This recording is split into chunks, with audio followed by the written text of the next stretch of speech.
आप देख रहे हैं चौहान वीडियोस और आज की वीडियो में हम बात करेंगे यूजीसी की तरफ से जारी किए गए नए गाइडलाइंस के बारे में।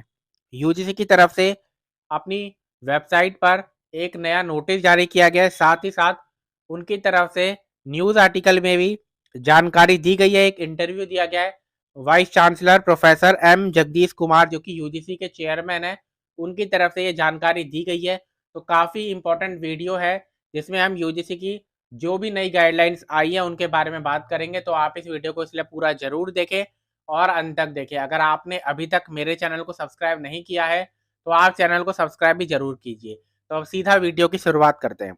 The universities and higher educational institutions have to mandatorily disclose admission and fee structure besides detailing information under 10 other categories on their respective website। यानी कि जितने भी यूनिवर्सिटीज और हायर एजुकेशनल इंस्टीट्यूट है उनको ये 10 चीजें अपनी जो वेबसाइट है उसमें मैंडेटरीली यानी कि कंपलसरी है कि वो उनको ये शो करना होगा अपनी जो वेबसाइट है उसके ऊपर। आगे जानकारी दी जा रही है in a move to bring in transparency यानी कि पारदर्शिता लेकर आने के लिए, यानी कि ताकि स्टूडेंट्स को सब कुछ साफ साफ नजर आए और उन तक सारी बातें पहुंच पाए। ट्रांसपेरेंसी लेकर आने के लिए कहा जा रहा है कि यूजीसी जो है एक मिनिमम मैंडेटरी डिस्क्लोजर लेकर आई है, यानी कि इसमें कम से कम ये 10 चीजें जो है हर यूनिवर्सिटी को अपनी वेबसाइट पर लिखनी ही होंगी। क्या क्या चीजें? We have found that the website of several universities lack not only in providing basic minimum information but also at many times their website are not functional and updated. यानी कि यूजीसी के chairman कह रहे हैं कि हमने पाया है कि कई सारी यूनिवर्सिटीज ऐसी है जिनकी जो यूनिवर्सिटीज की वेबसाइट है उनमें बेसिक इंफॉर्मेशन का अभाव होता है, यानी कि जो बेसिक इंफॉर्मेशन उनको अपनी वेबसाइट पर देनी चाहिए वो नहीं दी जाती। कई बार ऐसा भी होता है कि वो जो यूनिवर्सिटी की वेबसाइट है उसको डेली अपडेट भी नहीं किया जाता। The admission and fee include prospectus, admissions, admission guidelines for internal student, fee structure for various program and fee refund policy. तो किन किन की चीजों के बारे में बात की जा रही है कि कम से कम ये चीजें तो यूनिवर्सिटीज की वेबसाइट पर होनी चाहिए, जैसे एडमिशन की गाइडलाइंस, एडमिशन के क्या इंस्ट्रक्शंस है, इंटरनल स्टूडेंट्स के लिए एडमिशन की क्या गाइडलाइंस है, फी स्ट्रक्चर क्या है और फी रिफंड पॉलिसी क्या है, ये जानकारी यूनिवर्सिटी की वेबसाइट पर होनी ही चाहिए। इसके बारे में जानकारी दी जा रही है।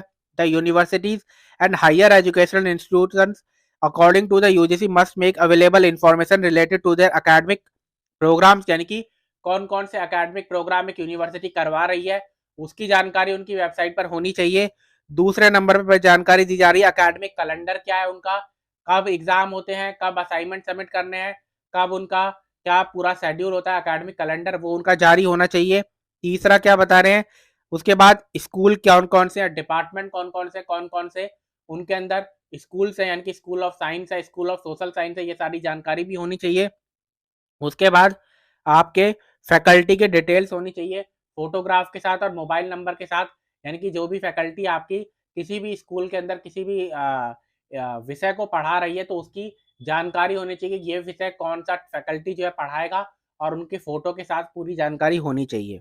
उसके बाद higher education institutions and universities are also required to furnish details of research and development cell, यानी कि एक रिसर्च और डेवलपमेंट सेल को भी बनाया जाना चाहिए जो कि लगातार रिसर्च करे और अच्छी चीजों को लेकर आए।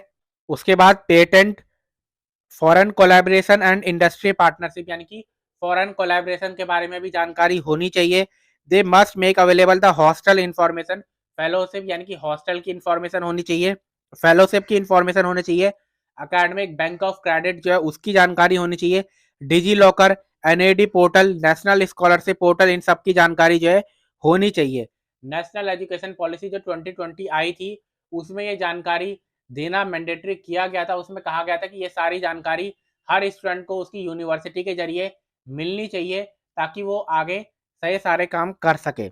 आगे जानकारी दी जा रही है the information on HEI universities website should also include about the institution administration alumni, यानी कि साथ में ये भी जानकारी होनी चाहिए एक यूनिवर्सिटी की वेबसाइट पर कि उनके एलुमनी कौन कौन रहे हैं, साथ ही कॉन्टैक्ट की डिटेल्स की, कोई आपको कंप्लेंट करनी है किसी विषय के ऊपर अगर आपको जानकारी चाहिए तो उसकी कॉन्टैक्ट डिटेल्स भी होनी चाहिए।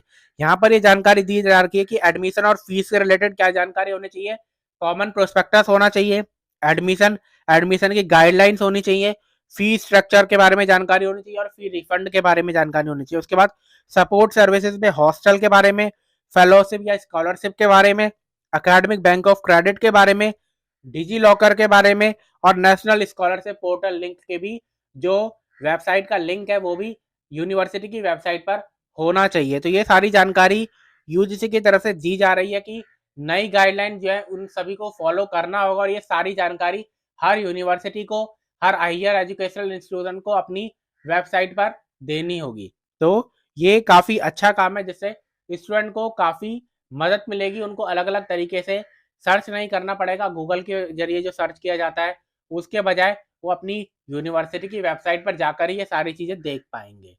अगर आप इस आर्टिकल को खुद भी पढ़ना चाहते हैं तो आप मेरे Telegram channel Chauhan videos YT पर इसको पढ़ सकते हैं। मेरे टेलीग्राम चैनल का लिंक आपको इस वीडियो के डिस्क्रिप्शन बॉक्स में मिल जाएगा। तो आज की वीडियो में इतना ही।